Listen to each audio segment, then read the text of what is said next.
দেখুন বন্ধুরা, এই 18 থেকে 20 পিস হাতি এখনো পর্যন্ত পাহাড় থেকে নেমে এসে উড়িষ্যার রাজেন্দ্রপুর রেঞ্জের মধ্যে অবস্থান করছে।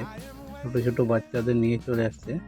তো এই ছোট ছোট বাচ্চাদেরকে সম্ভবত যাদের ভবিষ্যতে যাদের খাবারের জন্য কোনো সমস্যা হয় তার জন্য সারা রাত্রি ধরে প্র্যাকটিস চালিয়েছে যে কীভাবে খাবার সংগ্রহ করে নিতে হয়। তার জন্য সারা রাত্রি ধরে তোলা গাড়ির উপর প্র্যাকটিস চালিয়েছে। এখন সকালবেলাটায় এসে আপনার সবজি বাগানে ঢুকেছে। সবজি বাগানে সবজি কীভাবে তুলে খেতে হয় এটার জন্য প্র্যাকটিস চলছে।